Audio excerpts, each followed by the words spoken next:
Lovelies, मैं आ चुकी हूँ नेक्स्ट एपिसोड लेकर। मैंने तो पहले सोचा था कि मैं इसे थोड़ी दिन बाद ही डालूँगी, क्योंकि मैंने आप लोगों को कहा था मैं अभी बिज़ी चल रही हूँ। पर आप लोगों का इतना सारा एक्साइटमेंट इस मांगा को लेकर देखकर मैं भी अपने आप को रोक नहीं पाई गाइस।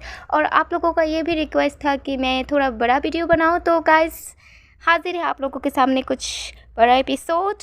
तो चलिए हम लोग बातें बंद कर एपिसोड की तरफ बढ़ते हैं। एंजॉय कीजिए गाइस। तो लेट्स स्टार्ट।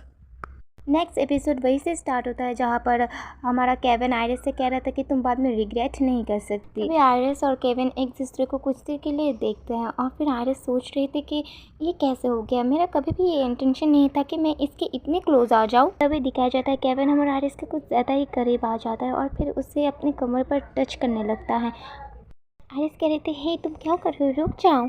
केविन तो ये सब इग्नोर करते हुए उसके बिल्कुल क्लोज चला जाता है और फिर बोलता है, मैंने सोचा था कि तुम्हें सब कुछ पता है। फिर आयरिस ब्लश करते हुए सोच रही थी कि मेरा हार्ट बीट अभी बहुत ज़्यादा बीट कर रहा है, ऐसा लग रहा है अभी ब्लस्ट हो जाएगा। तभी केविन हमारे आयरिस को बहुत प्यार से बुलाता है कि आयरिस तुम मुझे थोड़ी टेंस लग रही हो, क्या हुआ, बिल्कुल भी घबराओ मत। और फिर ऐसा कह कि वो उससे बिल्कुल अपने करीब आ जाता है और उन दोनों में किस होने ही वाला था और तभी कबाब में हड्डी पीछे से उन्हें कोई बुला लेता है। वाह बहुत बढ़िया, हमेशा यही होता है। तभी उन्हें बताया जाता है कि वो अपनी सिटी पहुंच गए हैं और फिर केविन हमारे आयरिस को कहता है कि हे तुम विंडो से बाहर क्यों नहीं देखती, अब से ये मैनर तुम्हारा सेफ प्लेस होने वाला है आयरिस वाइटली ग्रीन। तभी जब वो विंडो से बाहर की तरफ देख ही रही थी, केविन कहता है कि तुम्हें ये बेडरूम पसंद आया, क्योंकि तुम्हें आज से मेरे साथ सेम ही बेडरूम पर रहना पड़ेगा। फिर ये सब सुनकर आयरिस कहते हैं, तो फिर हमें एक दूसरे को अच्छे से इंट्रोड्यूस कर लेना चाहिए, क्योंकि आज से हम हस्बैंड और वाइफ हैं, तुम मुझे आयरी बुला सकते हो। तभी केविन उसके पास जाते हैं, बोलता है तुम सच में कुछ अनएक्सपेक्टेड बोलती हो, ऑलराइट तो फिर तुम मुझे काय बुला सकती हो।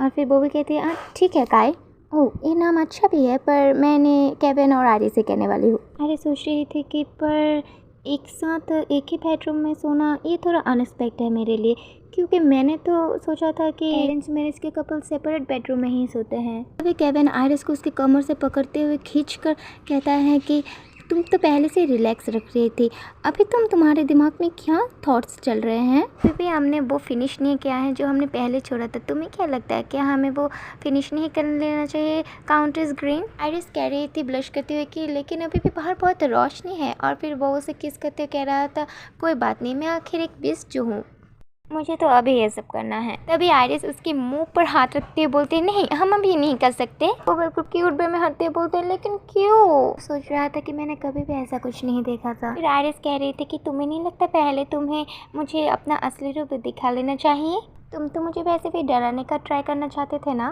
तभी केविन कहते हैं ठीक है जैसे तुम्हारी मर्जी। और तभी वो ट्रांसफ़र होने लगता है और फिर आयरिस कह रही थी कि सच में तो ऐसा होता है, एक रियल बीस का ट्रांसफ़र होना, ये सब कुछ मेरे सामने ही हो रहा है। ये बीस जो सबको ख़त्म कर सकता है अभी वो मेरे सामने खड़ा है, तो ये एक उल्फ है।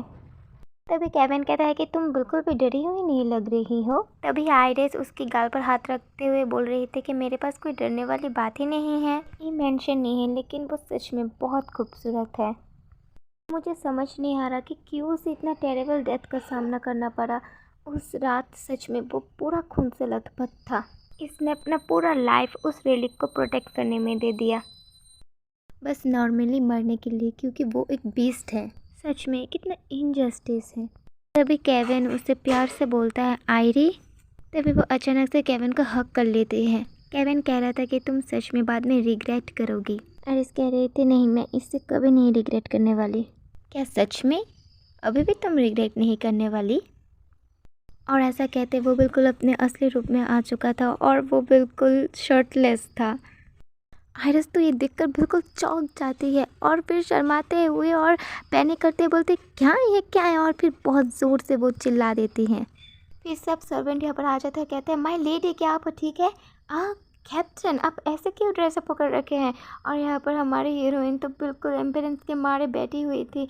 और ये केविन कहता है क्या तुम लोगों को नहीं लगता है कि न्यूली वेड कपल के कमरे में नॉक कर आना चाहिए। फिर वो सर्वेंट कहता है कि लेडी मैं आपसे कैप्टन की तरफ से माफ़ी मांगता हूँ, मैंने सुना था कि आप सनसेट के वक्त यहाँ पर आई थी, तो इसका मतलब आपको अभी भी कासल पूरा देखने का मौका ही नहीं मिला होगा। फिर आयरिस नोटिस करते हैं कि केविन के कान बिल्कुल लाल हो चुके, वो भी बहुत शर्मा रहा था, शर्माते हुए हमारे आयरिस की तरफ ही देखे जा रहा था। वो दोनों ऐसे ही एक दूसरे को देख रहे थे और ये मोमेंट सच में बहुत प्यारा था। और फिर आइरिस थोड़ा-सा स्माइल करता है और फिर हँसकर सोच रही थी कि सच में ये सब बहुत एन्जॉयबल है। मैंने तो पहले कभी भी ये फ़ील नहीं किया था। ये सब कुछ बहुत अच्छा है। मैंने जितना भी सोचा था इससे कई गुना ज़्यादा अच्छा है अब मेरी लाइफ़।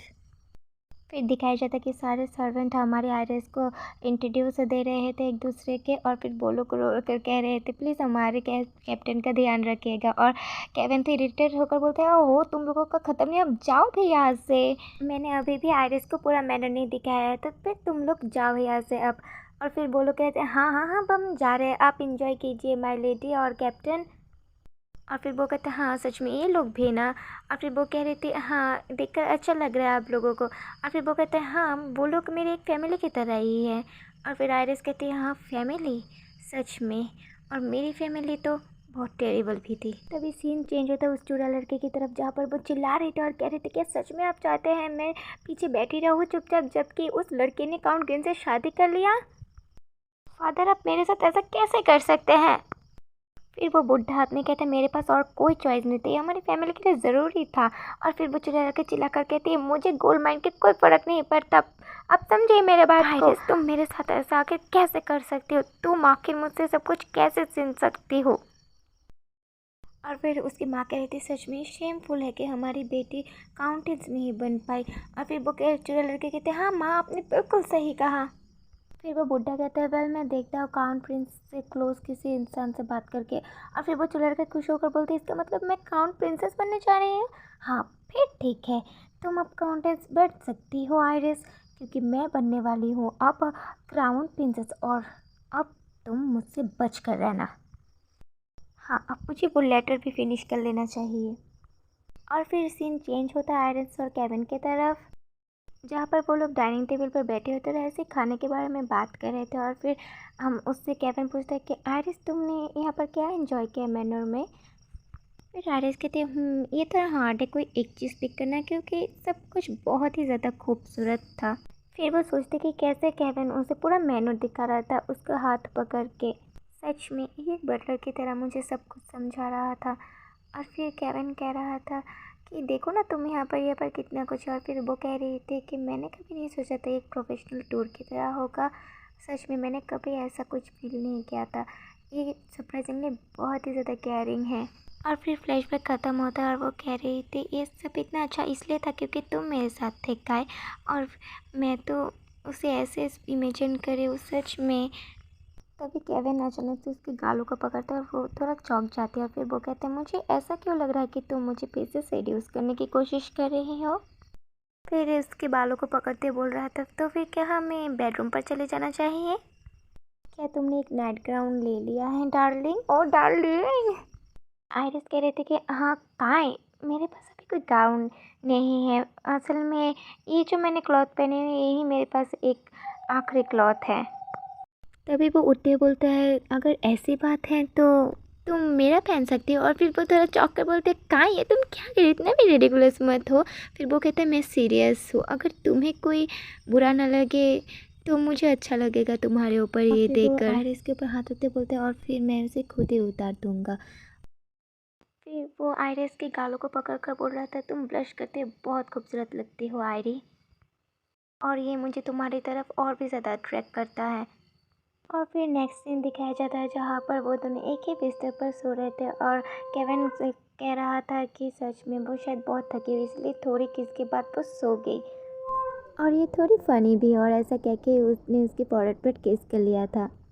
और फिर वो बिस्तर से उठते हुए सोच रहा था कि सच में ये बहुत अनफेमिलियर फीलिंग है कि एक मिस्टीरियस वुमन अचानक से आया और मेरे सामने मैरिज का प्रपोज़ल रखा, और सिर्फ इसलिए क्योंकि वो उसकी फैमिली से स्केप करना चाहते थे। सच में तुम्हारे साथ जो भी हुआ आइरिस अब तुम बेफिक्र होकर खेल सकती हो। कुछ देर बाद दिखाई जाता है केविन कमरे से बाहर निकल गया था और अचानक से एक मिस्टीरियस वुमन आकर बोल रही थी कि माय लॉर्ड। और फिर वो कहता है हाँ क्या ये जूलियट है। और फिर लड़की ध्यान से हमारे केविन की तरफ देखती है और फिर कह रही थी मैं सोच रही थी कि अगर आपको किसी भी चीज़ में हेल्प चाहिए तो मैं आपकी हेल्प कर सकती हूँ। और यही दिखाते हुए हमारा पार्ट यहाँ पर ख़त्म होता है। तो गाइस मिलते हैं नेक्स्ट एपिसोड पर। अगर आज का एपिसोड आपको अच्छा लगा तो आप मुझे खुश होकर सब्सक्राइब कर सकते हैं ताकि मैं भी खुश होकर जल्दी से वीडियो अपलोड कर दूँ। और कमेंट में मुझे ज़रूर बताइएगा कि आज का एपिसोड आपको कैसा लगा। तो मिलते हैं नेक्स्ट पार्ट पर। अच्छे से रहेगा, खुश रहेगा, बाय।